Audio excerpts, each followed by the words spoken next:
ఒకసారి ఓటమి చూడొచ్చు, అంత మాత్రాన నేను ఓడిపోయే వ్యక్తిని అనే గుర్తింపులోకి నువ్వు వెళ్ళకూడదు. ఒకసారి పాస్ అవుతావు, ఒకసారి ఫెయిల్ అవుతావు, అంత మాత్రాన నేను ఫెయిల్యూర్ని అనే గుర్తింపుకు వెళ్ళిపోవాల్సిన అవసరం లేదు. 2-3 సంబంధాలు వచ్చాయి, వారు మిమ్మల్ని రిజెక్ట్ చేయాలని అనగానే నేను ఎవరికి నచ్చను, నేను సరిగ్గా లేను.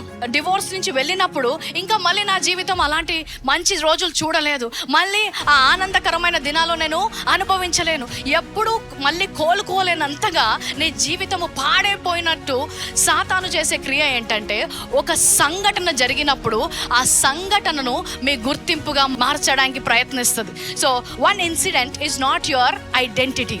అపరాధ భావము, దోష ఆరోపణ అనేది శత్రువు యొక్క పన్నాగం. Condemnation is a trap of the enemy. దేవుడిచ్చిన గుర్తింపులో నడవకుండా ఉండడానికి వాడు వాడే ఆయుధము కాండమ్నేషన్. అది పదే పదే జ్ఞాపకం చేసి నీ గుర్తింపుగా మార్చేస్తుంది. ఒకసారి ఫెయిల్ అయినంత మాత్రాన నువ్వు ఫెయిల్యూర్ కాదు, ఒకసారి ఎవరో రిజెక్ట్ చేసినంత మాత్రాన నువ్వు అందంగా లేని వ్యక్తివి కాదు.